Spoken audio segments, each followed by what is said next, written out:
Pensaba en la gran paradoja de que fue en el Teatro San Martín de Buenos Aires, amado por mí, donde yo decidí de alguna manera dedicarme al teatro a los 9, 10 años, o por lo menos tuve lo que podría ser el llamado de la vocación, y que también fue en el Teatro San Martín, que yo en su momento no lo podía creer, en el mismo acto se acababa la ilusión definitivamente, por lo menos hasta el momento, con mis 60 años, de poder hacer un camino trascendente en el teatro. Es cuando se malogra por completo lo que podía haber sido la felicidad de haber llegado a estrenar una obra mía en ese teatro donde tanto había soñado durante toda mi vida hasta ese momento, justo año 2000,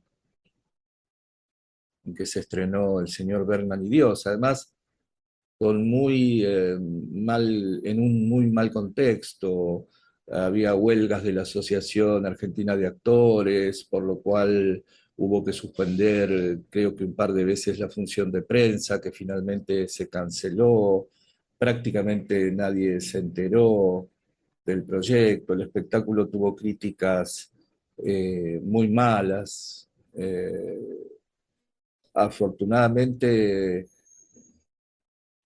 valorizando mucho el texto y reconociendo que había una apuesta que no leía el texto, a la que no le interesaba el texto, que fue un poco lo que yo les planteé cuando me reuní con el director y con el elenco, que veía que para ellos, ellas no estaban interpelados, interpeladas por la obra, que lo hacían por currículum, por carrera, por dinero, pero por cuestiones que no tenían que ver con la obra.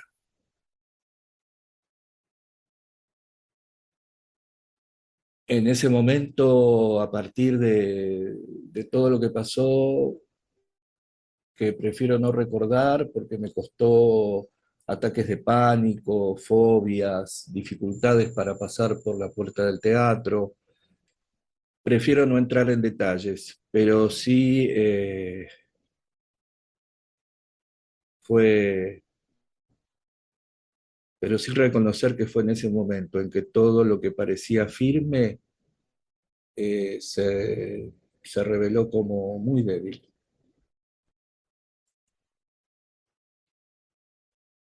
De repente esa sensación que tenía elaborada a través de tópicos que pude haber escuchado o también pude haber inventado, de que bueno, eso era el comienzo ya, que era, bueno, haber estrenado, haber tenido grandes críticas, que se hablara mucho de mí, formar parte de libros en los que se hablaba de la dramaturgia argentina o de Buenos Aires, ser publicado en Argentina, en Europa, ser estudiado en universidades estadounidenses y europeas, que los viajes al exterior, la participación en festivales, que eso, una vez que empezaba a funcionar, seguía funcionando solo, como una máquina.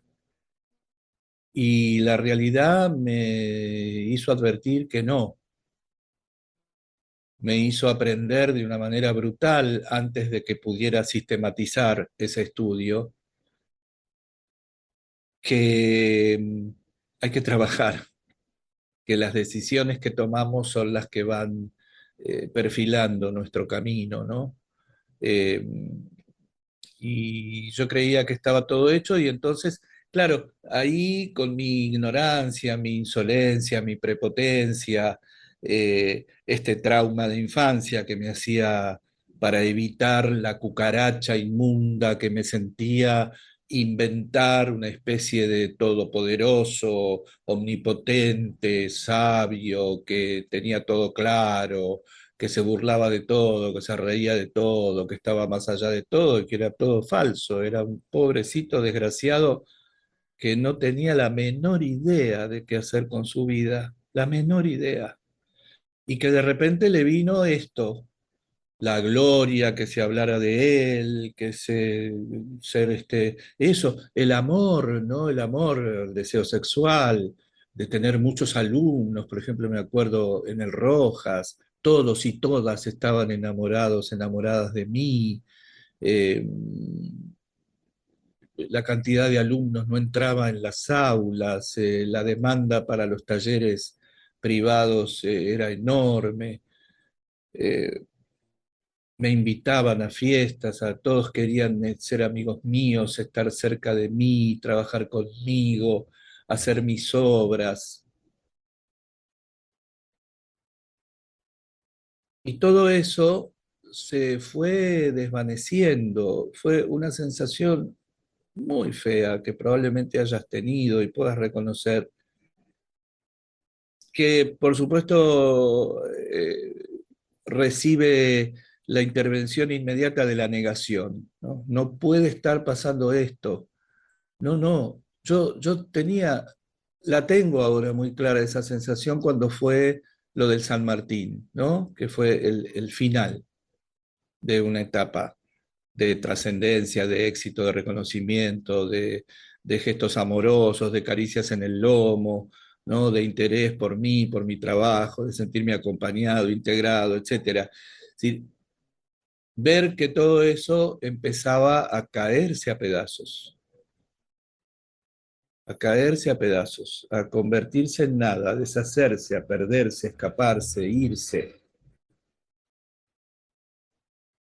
Y ahí empieza una segunda etapa, ¿no? La de la reconstrucción, la de la supervivencia, la de atravesar el duelo, que me costó mucho, porque además yo tampoco tenía todavía en ese momento la información imprescindible que deberíamos tener en los primeros años de infancia, en la educación primaria, de lo que significa una pérdida, de cómo se vivencia el duelo por esa pérdida, ¿no? De que lo que nos pasa no es una cosa extraordinaria, sino un ciclo completamente natural, que frente a toda pérdida hay un correspondiente duelo que conviene atravesar y no dejar reprimido, guardado debajo de la alfombra para que aparezca como quiera, en el momento que quiera y nos tome por sorpresa y no sepamos qué hacer con él y nos enfermemos o nos deprimamos.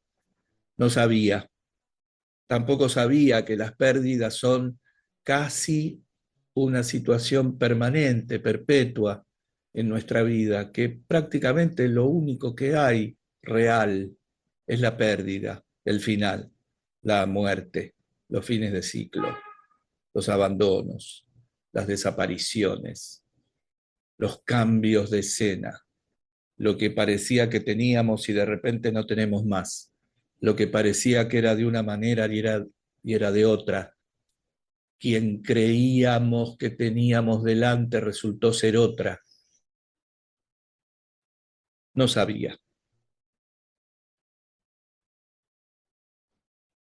También me di cuenta de que cuando percibo que se está compitiendo, me retiro, me hago a un lado, renuncio a la carrera, no acepto la carrera, la competencia, porque sé que voy a perder.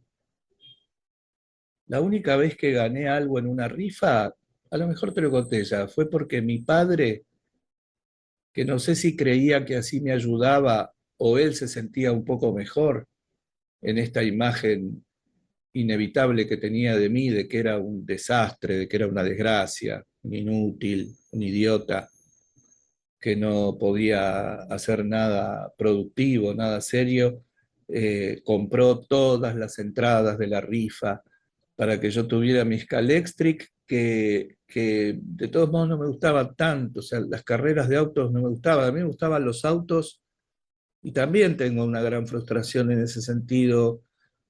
Yo me imaginé manejando desde muy chico, me gustaron mucho siempre los mapas de ciudades, las rutas, eh, conocer los mejores caminos para llegar a los lugares. Imaginaba que cuando viajaba con mis tíos, yo viajé mucho con unos tíos, mis padrinos de bautismo por el país, por el trabajo de mi tío y porque yo los quería mucho y ellos me llevaban y también me salvaban de una situación que para mí no era muy feliz en mi casa, que tenía que ver con episodios de violencia. Y yo me imaginaba que iba en ese auto y que al lado iba yo manejando otro auto, e iba cambiando de auto y tenía una imaginación muy creativa en ese momento, pero las situaciones de las que a lo mejor voy a hablar en algún otro momento, en las que pude aprender a manejar, fueron tan traumatizantes, tan tóxicas, que, bueno, me alejaron definitivamente del auto y del manejo. Y eso también es una frustración. Eso también fue una gran pérdida. Eh, Y todo es competencia, ¿viste? Hasta las redes sociales se arman en competencia. ¿Quién tiene más seguidores? ¿Quién tiene más suscriptores? ¿No? Más me gustas, más compartidos, más no sé qué, ¿no? No, esto por supuesto, ¿no? Que a veces está acompañado de contenido noble, generoso, rico, nutritivo, pero otras veces no. Y siempre está este aditamento que a mí me parece ya anacrónico, poco evolutivo, de la competencia, ¿no? Que viene por todas partes, de querer ganar el espacio del otro, de querer ser mejor que el otro, de querer ganarle al otro todo el tiempo, como si fuese una guerra aceptada. Y aún sin las resistencias morales que todavía de manera tan hipócrita se manejan en la guerra verdadera, ¿no? Lo que quiere decir es que esta guerra amigable no genera ni siquiera culpa. Las otras por lo menos generan algo de culpa en algunas personas que se descargan diciendo estupideces irrelevantes como que hay algunas armas que en la guerra están prohibidas por una cuestión humanitaria, por ejemplo, ¿no? Una ridiculez enorme.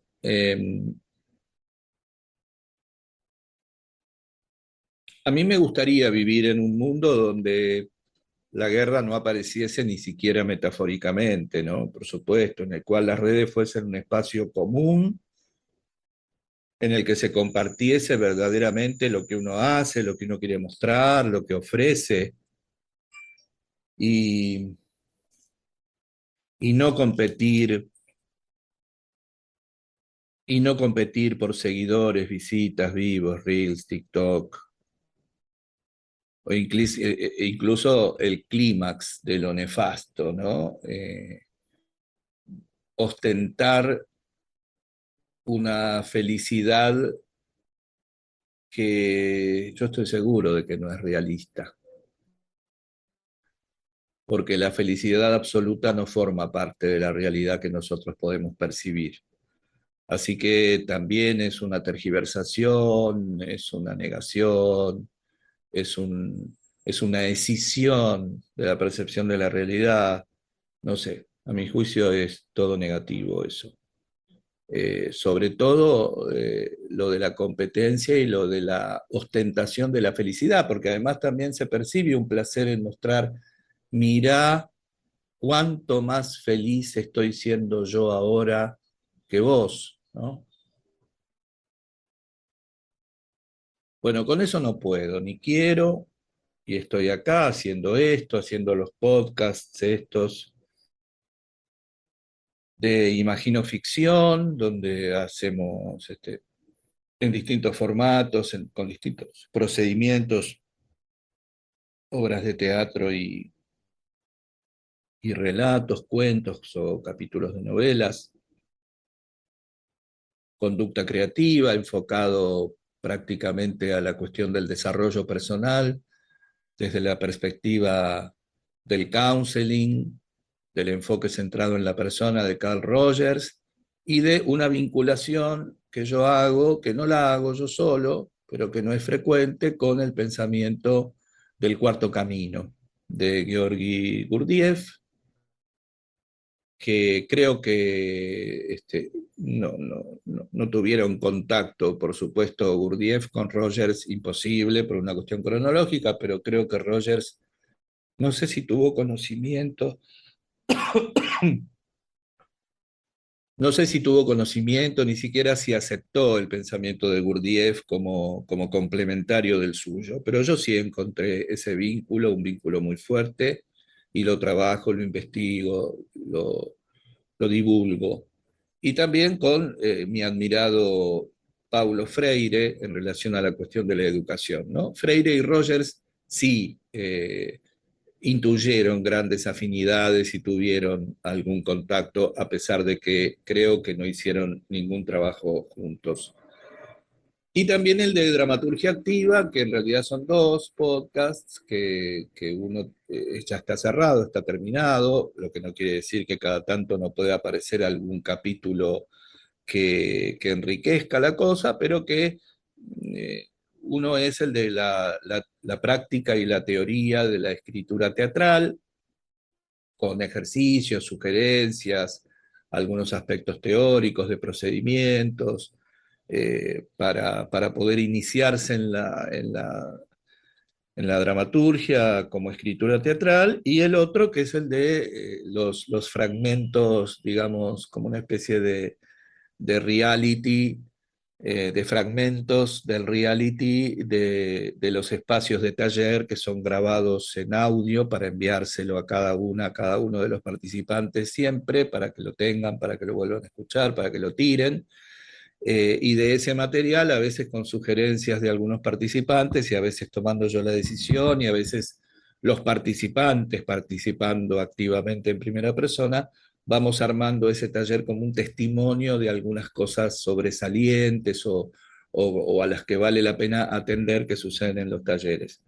Pero esto con muy poca trascendencia, ¿no? Con muy poquita llegada, con muy poco interés, por supuesto honrando mucho, valorando y agradeciendo a quienes como vos sí se interesan y escuchan y metabolizan y hasta a veces colaboran con dinero, ¿no? Que a mí siempre me viene muy bien porque más allá de un trabajito pequeño de pocas horas en una escuela de formación artística que tengo, eh, no soy absolutamente independiente, lo fui siempre. De hecho, en esta escuela es la primera vez que trabajo en relación de dependencia, tengo 6 horas cátedra, es poquito, pero es en relación de dependencia y es la primera vez en mi vida, es la primera vez que veo un recibo de sueldo, es la primera vez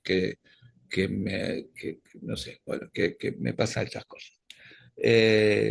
Así que, bueno, todo aporte económico para mí forma parte de una financiación imprescindible para mi trabajo, que como ves, además, la mayor parte del trabajo es gratuito, es un servicio de ayuda que yo ofrezco sin esperar demasiado a cambio, más que esto influya en vos y te sirva para mejorar tu calidad de vida. Eh, en estos trabajos, además, ya ves, no hay nada más que contenidos, no hay marketing de ningún tipo, no hay suscribite, dale me gusta, poné la campanita, compartí, haceme el favor, ¿no? Como a veces veo en algunos concursos, ¿no? Que te dicen, votame así gano, no importa si lo querés votar, si te gusta, qué te pasa a vos con eso, haceme ganar, haceme el favor. Eh, yo también dejé de ser una persona que, que consideraba que se la debía seguir si se quería.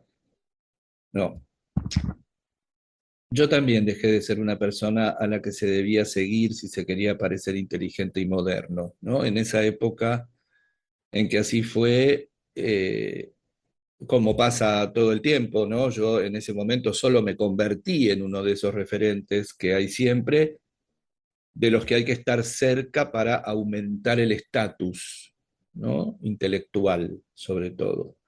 En una época en que fui para algún investigador muy vigente, con estas palabras, sin exagerar de ninguna manera, cito casi textualmente, uno de los mejores dramaturgos de Latinoamérica, el fundador del realismo sucio latinoamericano, el Pinter argentino. Esto sucedió mientras yo me adapté a ciertas reglas de juego que siempre me resultaron repugnantes y que no tienen nada que ver con los vínculos basados en las relaciones humanas, verdaderamente humanas, simétricas, recíprocas, transformadoras, vinculantes. No aceptar esas reglas de juego significa lisa y llanamente desaparecer y del día a la noche dejar de ser valioso. Que nadie quiera ir a tus cursos, que nadie se enamore de vos, que nadie quiera estrenar tus obras, que no les interese ni siquiera leerlas, y que algunas personalidades de la cultura, algunos investigadores teatrales muy importantes, que en algún momento te habían puesto por los aires, decidan directamente retirarte de la historia del teatro argentino y no mencionarte nunca más en sus tantos libros. Fue una breve temporada de éxito rutilante, más o menos entre el 97 y el 2000, 2001. 3, 4 años fueron de gracia. Quizá un poco más. 2005, se pudo haber extendido hasta 2005, que fue el año de mis últimos viajes al exterior por trabajo, ¿no? Fueron mis 2 últimos viajes en los que hice la experiencia por única vez de viajar completamente solo, 2 veces a París y 2 veces a Londres por trabajo. Esto fue en el 2005. 7 u 8 años, aunque rutilantes fueron 3 o 4, ¿no? Lo que se llama los 15 minutos de fama. Fue hasta el San Martín, digamos, el ciclo, ¿no? Donde todo nació, luego todo murió o empezó a morir. Cuando llegó ese estreno, en el 2000, todo se empezó a ensombrecer, a enrarecer. Y en este sentido, con esta vivencia de que nunca iba a poder ganar, que me hace acordar a la canción del Espantapájaros de la versión de Sidney Lumet del Mago de Oz, de Wiz, el mago. El espantapájaros que hace Michael Jackson, ¿no? En el que creo que canta esto, ¿no? La lección aprendida de vos no podés ganar. Tengo esa sensación que mucho más allá del talento y la capacidad, se creó en mí una noción de que, ya que por las vías aceptables, lo que en general llamamos por derecha, difícil usar estas imágenes en un momento tan polarizado ideológicamente, pero me gustaría que no lo escucharas ideológicamente, sino por esta tradición, ¿no? De lo diestro y lo siniestro. Eh, por derecha no iba a ganar, así que me quedaba por izquierda. Horror, yo, el más ético de todos los seres humanos, la única opción que tenía era la izquierda, porque era más fácil, porque en cualquier caso no había que competir abiertamente, no había exposición para esa competencia. Todo se cosía entre tinieblas, ¿no? Eh, Nunca hice trampa, ni perjudiqué a nadie, ni trepé, para nada. Justamente un dolor insoportable me acompañó casi toda la vida por esa disonancia entre la certeza de que abiertamente, por derecha, compitiendo, ya que no había alternativa, nunca iba a poder ganar, y la certeza de que por izquierda no lo iba a hacer jamás por una firme e inevitable, no meritoria, inevitable posición ética. ¿Qué de bueno puede salir de esa situación dilemática, absolutamente no creativa, rígida, con la posibilidad de vibración de una roca? Nada puede salir, o muy poco. Yo tuve el privilegio de que, a pesar de todo, creo que eso sí fue una bendición, un don, un beneficio que, del que fui evidentemente merecedor, de que salió bastante de eso.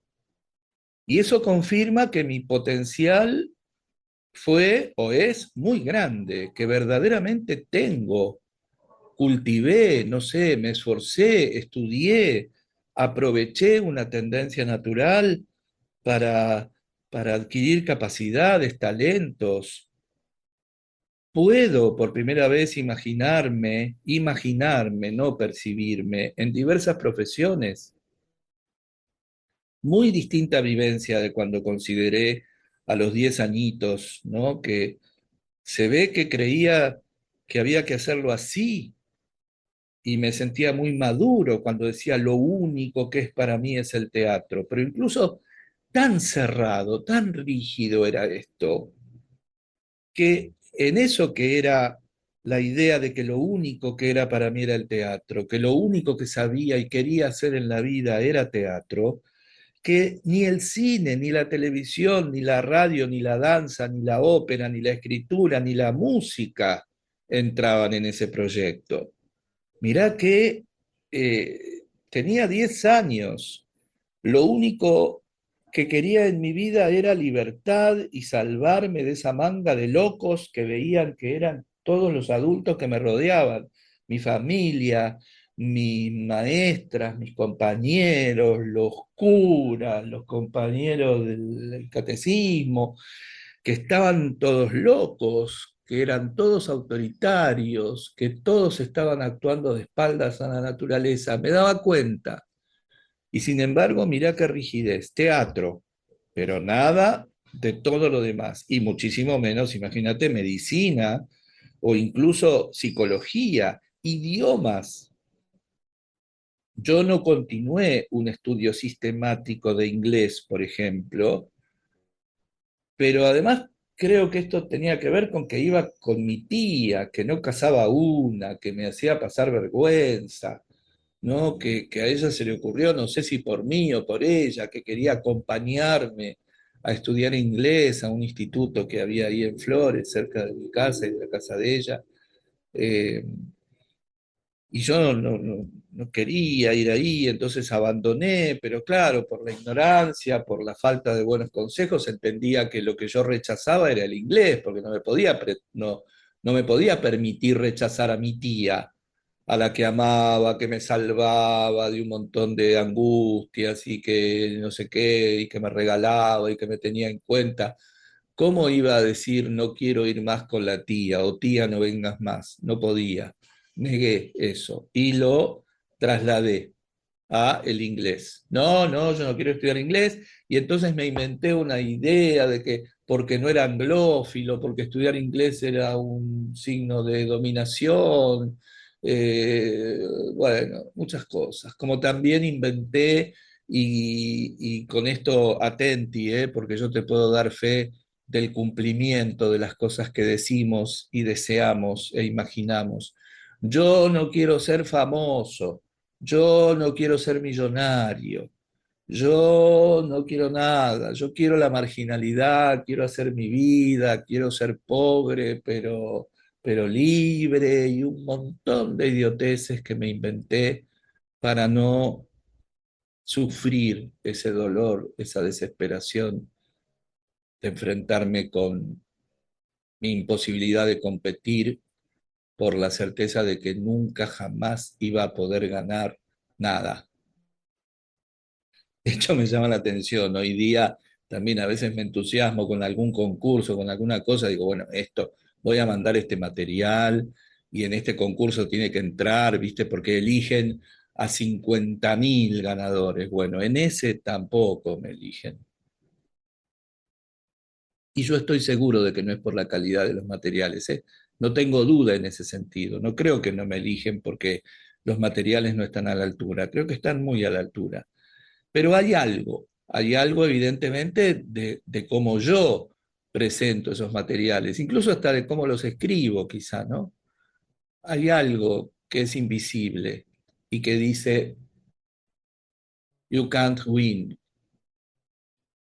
como como en el mago, you can't win.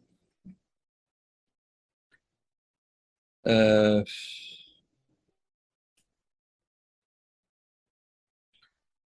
En cuanto a los idiomas, ninguno lo estudié seriamente, salvo el italiano, por ejemplo, cuando en un momento se me ocurrió en estos delirios que me quería ir a vivir a Italia, sin nada, porque Eso, ¿no? Yo inventaba que sí, que tenía un montón de posibilidades. Un primo de mi papá me había dicho si alguna vez querés, yo creo que hasta lo dijo por compromiso, y cuando le dijimos que yo me iba, se habrá querido matar, se habrá arrepentido para siempre de haberlo dicho, porque además así me trató cuando yo fui para allá.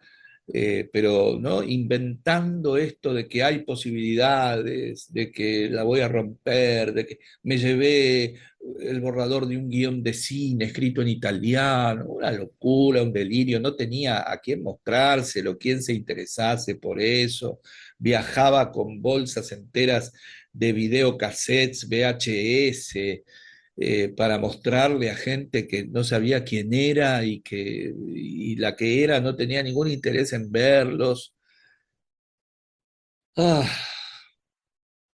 bueno, yo vivía en Montevideo y Corrientes en un departamentito de un ambiente, y por este ideal romántico de irme a vivir a Italia sin ninguna referencia real o firme, como te dije, y aún así pude estudiar muy bien italiano, casi como si me hubiera recibido en una escuela, ¿no? Estudié, eh, satisfaciendo mi propio interés, y hablo italiano. El autodidactismo siempre fue la mejor alternativa para mí. Eh, toda esta ignorancia, toda esta rigidez, por supuesto que genera disparates en la conducta, absurdos, compulsiones, extravagancias, irracionalidad. Por eso me avergüenzo tanto yo de algunos actos, de algunos hechos, de algunas decisiones, de algunas cosas que dije, porque eran manotazos de ahogado en cualquier dirección, como si hubiera estado en un pantano hasta hace muy poco. Y además en el pantano inconsciente o dormido. Nada me parece del todo real de mi pasado inmediato también. No como una ficción que solo me separaba de la realidad verdadera, sino que lo hacía de una forma disparatada, sin sistema, descalabrada, loca. Y de todos modos emergía algo valioso de esa brea, ¿no? Como una tendencia actualizante según el counseling, ¿no? Muy sintéticamente lo podrás encontrar rápidamente, buscas tendencia actualizante, counseling, Rogers en Google y encontrás información, pero imagínate un brote de papa en un sótano oscuro creciendo débilmente hacia un indeciso rayo de luz. Eso es la tendencia actualizante de todos los organismos, comprobada científicamente por Rogers y por otros psicólogos y pensadores de la tercera fuerza de la psicología, ¿no? Una fuerza que va más allá de nuestra voluntad, que viene con nosotros, con nuestra constitución como seres, y que tiende siempre hacia la luz, hacia el aire, hacia la creatividad, hacia lo que es mejor para nosotros. Evidentemente esa tendencia funcionó muy bien en mí, algo que pugnaba por salir, que algunas personas supieron ver, quisieron acompañar y estimular, pero no pudieron conmigo. Otras fueron vanos, admiradores, llevadores de bolsos, fans, que por supuesto me olvidaron por completo en cuanto se apagó la luz de neón, ¿no? Así fue.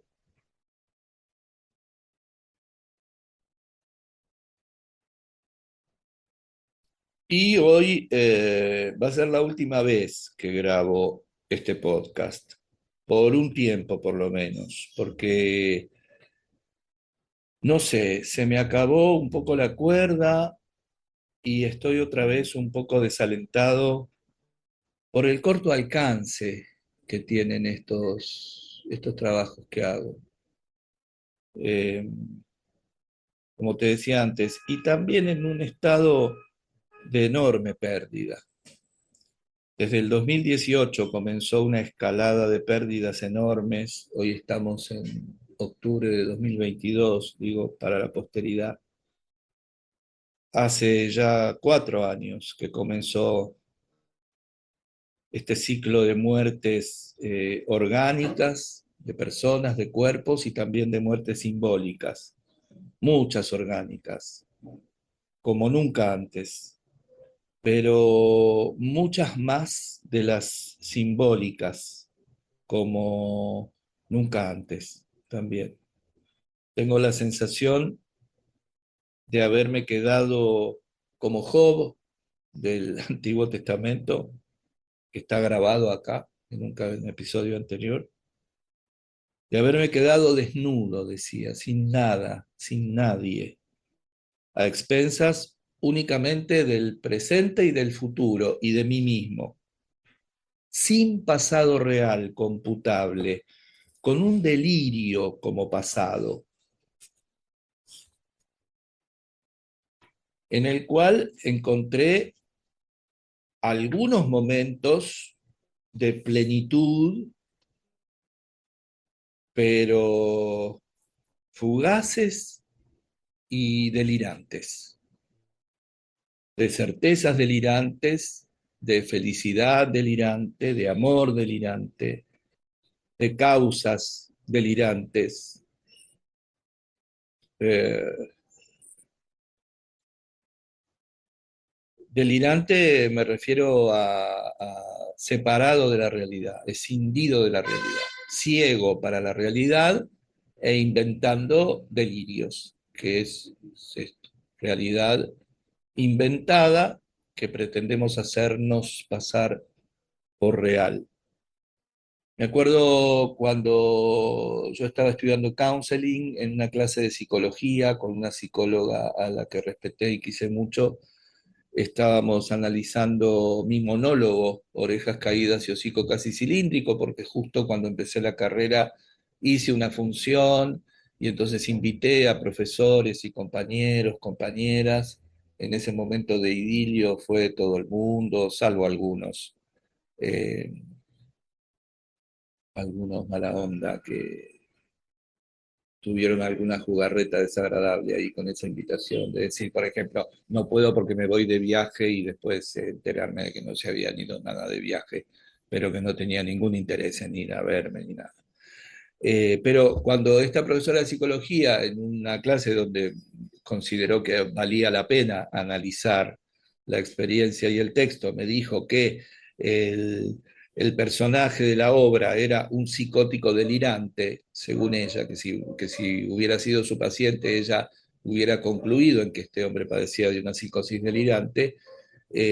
Yo reaccioné con mucho asombro, con mucha emoción, me pareció impresionante, pero era yo ese psicótico delirante, de eso no me había dado cuenta. Eh, y este corto alcance que me acompañó casi siempre, ¿no? Salvo en ese fugacísimo momento de 4 años en que parece haber aparecido solo para confirmar esto, me lleva otra vez a una situación de soledad mal aceptada, ¿no? De una sensación de estar vociferando en el desierto, no solo, afortunadamente, por eso insisto en que reconozco, no sabes cuánto que me estés escuchando en este momento, pero para 4 o 5 que también se perdieron en el desierto o suelen perderse en desiertos. Hoy estoy empezando a estar en la realidad. Eh, Creo haber vivido siempre en una ficción, mía o de otros, propuesta por mí o propuesta por otros y a las que yo me sumé. Hoy está empezando a crecer una vivencia muy importante de estar en la realidad. Por eso es que estoy muy seguro, muy orgulloso y muy convencido de mi trabajo como counselor o consultor psicológico. Sé que hago muy bien ese trabajo porque ahora sí estoy en la realidad, porque ahora sí sé aceptar la experiencia completa de la realidad. Estoy empezando, siento que estoy empezando una experiencia completamente nueva en mi vida a los 60 años, la más valiosa de todas y la más real de todas. Eh, Después de las pérdidas, del desastre del que te hablaba, también están estas pérdidas de las ideas falsas, ¿no? Una maestra mía que cuando a mí me aplazaron en un examen para entrar a la carrera de dirección puesta en escena en la EMAD, cuando estaba por empezar esa carrera, o creo que para la segunda camada. Yo para la de dramaturgia entré en la segunda camada y creo que para puesta en escena unos años antes lo había intentado también y no aprobé el ingreso y entonces mi maestra me decía, bueno, pero me trataba de usted es director, usted es director. Y yo, ni yo creía lo que ella me decía, yo no era director. Yo creía que era director, actuaba que era director, desesperadamente trataba de saber, de enterarme qué tenía que hacer y qué tenía que decir para que los demás creyeran que yo era director. Pero esto nadie me lo pudo decir, me lo supo decir. Y yo necesité muchos años para darme cuenta. Un amigo, ¿no? Que confundía un poco esto de la convicción con la chantada, ¿no? Con lo que hoy podríamos llamar una percepción en un sentido negativo, ¿no? Me percibo cirujano sin haber hecho una sola materia de la carrera de medicina, por ejemplo, ¿no? Y tuve algunos consejos así que me llevaron a cometer grandes errores. Sí, sí, vos sos director, vos sos cantante, vos sos bailarín, vos sos... Lo que era actor, de eso no tenía ninguna duda, de que era actor. Y justamente por ignorancia, por capricho, era lo que no quería hacer.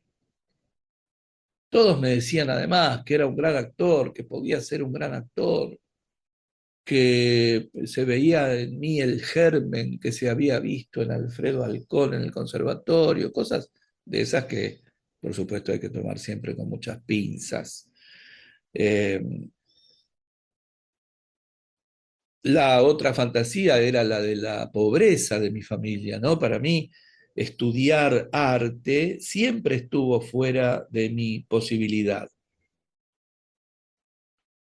Eh, por un lado, en relación a esta desvalorización, disvaloración de mí mismo, por una cuestión intelectual o de talento o de capacidad, ¿no? Yo tenía un gran deseo, yo podía reconocer que había algunas cosas que me funcionaban muy bien en ese teatrito que armaba en mi casa, yo comprendía las obras, incluso a veces con 10, 11, 12 años volvía en el auto con mi familia del teatro, entre comillas, explicándoles la obra que habíamos visto.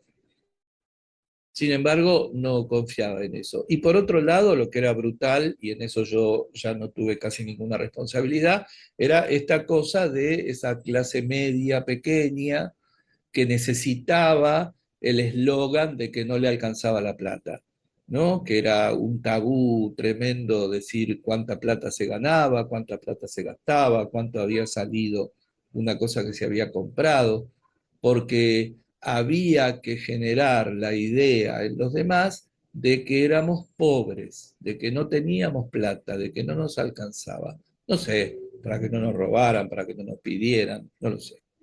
Entonces, todo era caro para mí. Y había un montón de cosas que, por una cuestión de clase, de lo que yo había aprendido en mi casa, que no estaban a mi alcance. Por ejemplo, los gastos en cursos de canto, de danza, de historia del arte, de lo que fuere.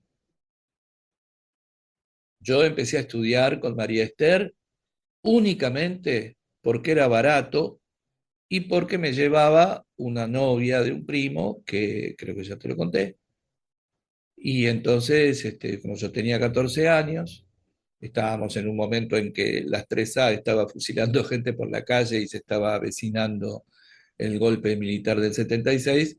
Se quedaban tranquilos mis padres con que había una persona grande, adulta, de 20 y pico de años, que podía responder por mí. Pero sobre todo porque era barato, porque María Esther siempre, como yo, trató de cobrar lo menos posible para que todos pudiéramos hacer el trabajo e incluso nos becó muchas veces cuando fue necesario.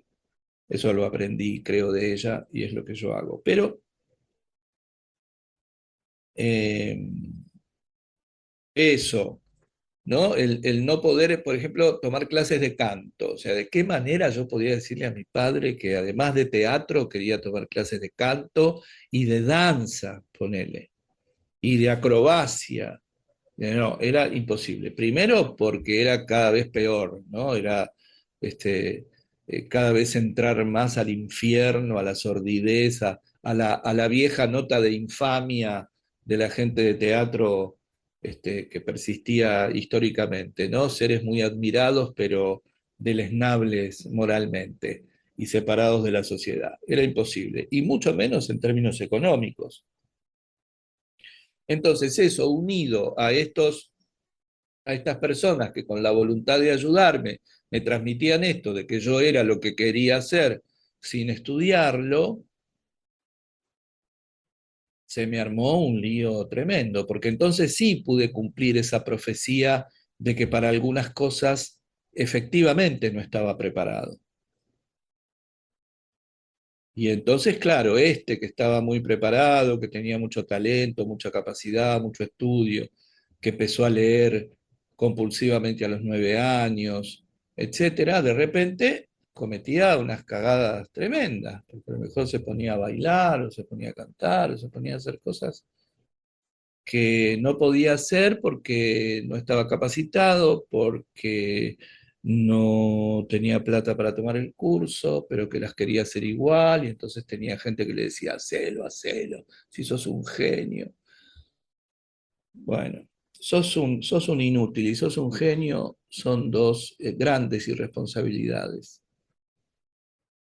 en cuanto a decírselo a una persona, sobre todo una persona que estaba tan desequilibrada como yo y que era tan ignorante como yo. Entonces, en esta pérdida permanente de todo y de todos, nada es lo que era, nada es lo que creí que era. Mi círculo afectivo, las personas con las que trabajo, mis, qué sé yo, a mí la amistad me resulta una zona. Amistad, familia, pareja, creo que son territorios de nuestro ser afectivos que no están para nada investigados, trabajados. Creo que es un desastre el modo en el que manejamos familia, pareja y amistad. Pero digámoslo, para decirlo de algún modo, amigas y amigos a quienes no reconozco, con quienes necesito abandonar o ver cómo es la relación desde cero, otra vez. Porque aquella que tuvimos hasta anteayer, no la reconozco, no la entiendo, no me puedo ver ahí, no puedo entender cosas que hice, que dije, así que nuevo. En síntesis, tengo la sensación de que hasta hace un ratito viví completamente dormido. Eh, yo te recomiendo que con reservas, ¿eh? Porque tampoco estoy seguro de que sea lo mejor. Es lo que yo creo que es mejor para mí en este momento, pero eso no quiere decir que sea lo mejor para todos en cualquier momento. Pero si te interesa la creación artística y especialmente la escritura de teatro, de guión, bueno, escucha los podcasts estos de dramaturgia activa. Y si tenés ganas de que no te pase como a mí, de llegar casi a los 60 y darte cuenta de que viviste, no sé, 57, 58 años de ceguera, de estar dormido, de estar inconsciente, narcotizado, mirando para cualquiera, en la luna, en Babia. También puedes escuchar el podcast de Conducta Creativa en la obra y en la vida, ¿no? La creatividad es la que nos salva, la creatividad verdadera y no la de disfrazarse o decir cosas extravagantes o de hacer caras o figuras con el cuerpo o pintar cualquier cosa. No esa creatividad, la concreta, la operativa, la que nos hace tener una apertura completa a la experiencia, que nos hace ver todo lo que nos está pasando, lo que nos gusta y lo que no, lo bueno y lo malo, lo que queremos reconocer y lo que rechazamos, todo eso, la posibilidad de hacer combinaciones entre todo lo que tenemos delante, el cambiar la conjunción o por y, el relacionarnos de manera vincular, o sea, vincularnos con lo que nos pasa, que lo que nos pasa no sea solamente externo a nosotros, sino que también se vincule con una vivencia interna, que nos demuestre que tenemos el poder, la posibilidad de saber qué es eso que pasa, de saber qué es para nosotros, cómo lo simbolizamos nosotros, de saber con qué lo podemos relacionar de todas las otras cosas que están en nuestro mundo y cómo lo podemos relacionar en la idea de organizarnos un sistema de nuestra propia vida. Y por supuesto nuestra libertad propiciada por el existencialismo, por la tercera fuerza de la psicología, por el enfoque centrado en la persona, pero mucho antes, por ejemplo, por Séneca y los estoicos en Grecia, en Roma, ¿no? Esto de que las cosas son como son y nuestra libertad consiste en cómo nos posicionamos frente a ella, antecedente de todo, ¿no? Eh, bueno, para que eso suceda, o sea, yo creo que si eso sucede, no llegás a los 57, 58 años tan ignorante y con tanto caudal reprimido, malogrado, podrido adentro. Espero que te sirva. Despertate, despertate. Es lo mejor y lo más amoroso que te puedo decir, para que tu pasado no te traiga tanta tristeza y tanta confusión como me está pasando a mí, tanta que tuve la necesidad de hacer este podcast. Me despido, chicos, por un tiempo quizá, nunca se sabe. Del futuro nada se sabe. Pero por ahora sí estoy convencido de que ya fue suficiente. Muchas gracias, por escucharme. Muchas gracias.